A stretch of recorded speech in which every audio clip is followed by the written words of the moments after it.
Hello everyone, कैसे हैं आप लोग। तो आज हम डिस्कस करेंगे रिसेंटली यूरोपियन यूनियन ने एक प्रपोजल जो दिया था regarding the carbon border tax. इसके बारे में डिस्कस करेंगे। तो यहाँ पे कार्बन बॉर्डर एडजस्टमेंट मैकेनिज्म क्या है इसको डिस्कस करेंगे। यहाँ पे क्या क्या सेटलमेंट करने की एग्रीमेंट हुई है यूरोपियन यूनियन में, इसको डिस्कस करेंगे। कार्बन टैक्स के जो रिलेटेड इश्यूज है उसको डिस्कस करेंगे। इसके long term and short term क्या क्या कॉन्सिक्वेंसेस हो सकते हैं उसको डिटेल में डिस्कस करेंगे। तो देखिए, from environmental science point of view के हिसाब से बहुत ही इंपॉर्टेंट वीडियो होने वाली है। तो इस वीडियो को एंड तक बिल्कुल देखते रहिएगा। और इससे पहले अगर आप लोगों ने हमारे चैनल को अब तक सब्सक्राइब नहीं किया है तो इसको प्लीज सब्सक्राइब कर लीजिए, ताकि आने वाले ऐसे ही वीडियोस के नोटिफिकेशन इसी तरह आपको मिलते रहे। तो चलिए आज का वीडियो शुरू करते हैं। तो रिसेंटली यूरोपियन यूनियन ने एग्री हुई है यहाँ पे कि कार्बन बॉर्डर एडजस्टमेंट मैकेनिज्म यहाँ पे जो है इसकी जो प्रिलिमिनरी डील है ऑन इंपोर्टेड गुड्स जो है अलग अलग देशों से जो इंपोर्ट किया जाता है, तो उनमें कुछ कुछ सेटलमेंट करने की बात हुई है यहाँ पे। कैसी कैसे इंपोर्टेड गुड्स, जैसे कि आयरन हो गए, steel, cement, aluminium, fertilisers, electricity या फिर हाइड्रोजन। यानी कि ये सब ऐसे ही गुड्स है जिसको प्रोडक्शन करने के लिए कार्बन एमिशन होती रहती है। तो सीबीएम यानी कि कार्बन बॉर्डर एडजस्टमेंट मैकेनिज्म एक कार्बन बॉर्डर टैक्स है या फिर कार्बन लीकेज इंस्ट्रूमेंट है। एक्चुअली इसके बारे में यूरोपियन यूनियन ने 2021 में पहली बार प्रपोज किया था। और यहां पे कहा था कि अक्टूबर 1 2023 से जो है यानी कि अगले साल से इसको एप्लीकेबल किया जाएगा। रिसेंटली जो COP27 जो कॉन्फ्रेंस ऑफ पार्टीज जो यूएनएफसीसीसी के जो हुई थी यहाँ पे, तो यहाँ पे भी जो है यूरोपियन यूनियन ने कार्बन बॉर्डर टैक्सेस के बारे में मेंशन किया था। और एक्चुअली इंडिया ने जो है इसको अपोज भी किया था अगर देखा जाए। तो बहुत ही इंपॉर्टेंट है यहाँ पे इसके बारे में डिटेल में जानना। तो पहले तो जानना पड़ेगा कि कार्बन बॉर्डर टैक्स होती क्या है। तो कार्बन बॉर्डर टैक्स एक पॉलिसी होती है, एक इंस्ट्रूमेंट होती है जहां पे इंपोर्टेड चीजों के ऊपर, यानी कि किसी देश ने अगर सपोज मान लीजिए कि यूरोपियन यूनियन में अगर किसी चीज को भेजा और जिसको प्रोडक्शन में कार्बन की एमिशन हुई है, मान लीजिए कि स्टील जो है उसको भेजा गया है लेकिन उस स्टील को प्रोडक्शन के लिए कार्बन एमिशन हुई, तो इसके ऊपर टैक्स लगेगी। तो ये जो है कार्बन बॉर्डर टैक्स। तो as a price of carbon ये यहाँ पे जो है एमिशन को डिस्करेज करने के लिए, ट्रेड रिलेटेड मेजरमेंट को यहाँ पे जो है कंट्रोल करने के लिए, और यहाँ पे प्रोडक्शन और एक्सपोर्ट को भी यहाँ पे जो है कंट्रोल करने के लिए ये एक्चुअली मैकेनिज्म लाया गया था। तो ये अगर प्रपोजल के देखेंगे तो यूरोपियन यूनियन की जो यूरोपियन कमीशन की जो यूरोपियन ग्रीन डील है उसी का ही एक पार्ट है ये carbon tax, carbon border tax, ताकि यहाँ पे यूरोप को जो है पहला क्लाइमेट न्यूट्रल कॉन्टिनेंट बनाया जा सके 2050 तक। अगर देखा जाए तो ये सही भी है, लेकिन देखिए इसके काफी सारे कॉन्सिक्वेंसेस भी हो सकते हैं। अगर बात करेंगे यहाँ पे कार्बन बॉर्डर टैक्स, ये थोड़ी सी अलग है, यानी कि improvement from the national carbon tax.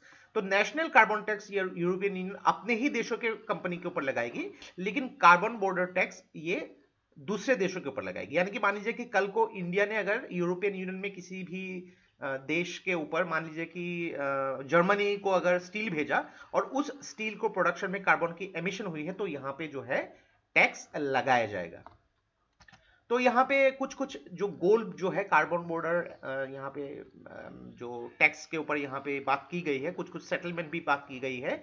तो यहाँ पे देखिए जो भी कंपनीज है वो यूरोपियन यूनियन की एमिशन ट्रेडिंग सिस्टम का पार्ट है, और जो कंपनी पार्ट नहीं है उनके बीच में जब टैक्स लगाए जाएंगे तो उसमें कुछ भी डिफरेंसेस नहीं रखा जाएगा, यानी कि दोनों ही पार्टीज को इक्वली यहाँ पे टैक्स देना पड़ेगा, किसी को ज्यादा किसी को कम ऐसा नहीं होगा। यहाँ पे नेक्स्ट बोला गया है कि यहाँ पे यूरोपियन यूनियन के जो फर्म है यहाँ पे इक्वली जो है एक लेवलिंग प्लेइंग फील्ड, यानी कि प्रोडक्शन को यहाँ पे प्रमोट करने की बात की जा रही है यहाँ पे। और जो है एमिशन, जो कार्बन एमिशन को जो है बहुत ही स्ट्रांग तरीके से जो है कम करने की बात की जा रही है, उसके लिए अफोर्ड दिए जाएंगे यहाँ पे।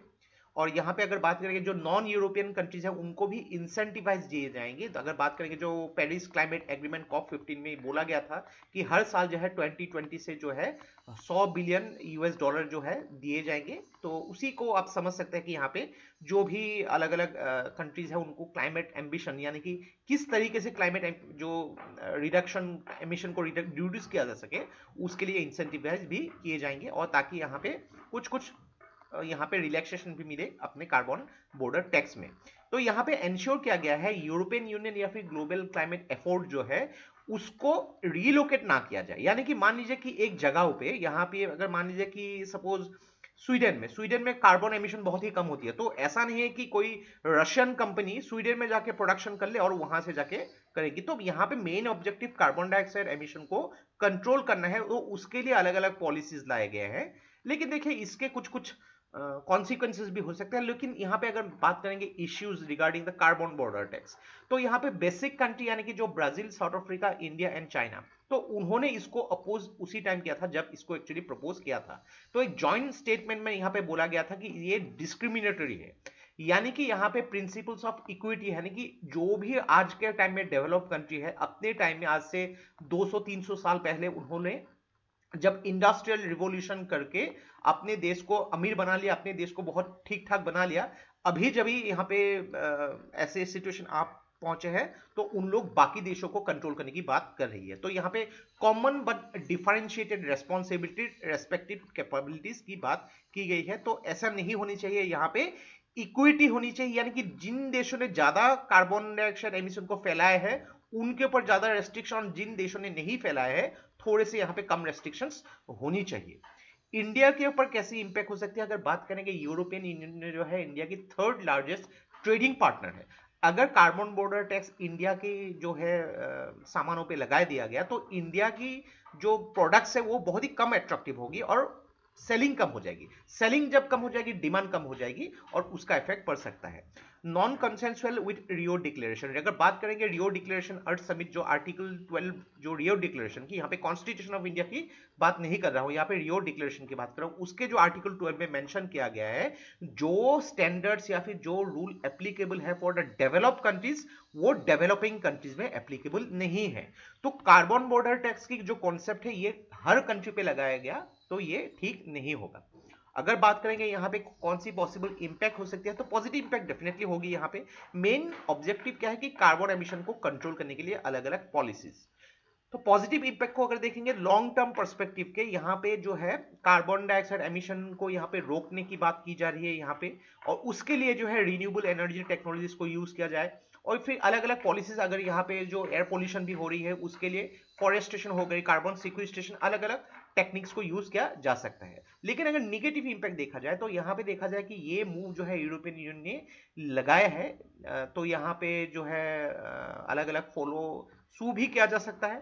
और शॉर्ट टर्म में देखा जाए जो भी डेवलपिंग कंट्रीज में इंडस्ट्रियलाइजेशन डेवलप हो रही है उसको यहाँ पे कंट्रोल करने के लिए डेवलपिंग कंट्रीज में जो इंडस्ट्रियलाइजेशन को बंद करने की बात हो रही है, तो ये डेवलपिंग कंट्री के पर्सपेक्टिव के हिसाब से हार्मफुल हो सकती है। तो यही बात यहाँ पे की गई है। तो मेन चीज देखिए यहाँ पे ऑब्जेक्टिव ऐसी होनी चाहिए कि मेन चीज कार्बन डाइऑक्साइड एमिशन अगर कर भी रही है, चाहे वो डेवलप हो या फिर डेवलपिंग, ये आने वाले परिणाम में देखा ही जाएगा। लेकिन यहाँ पे आपस में लड़के कुछ भी फायदा नहीं होने वाला है।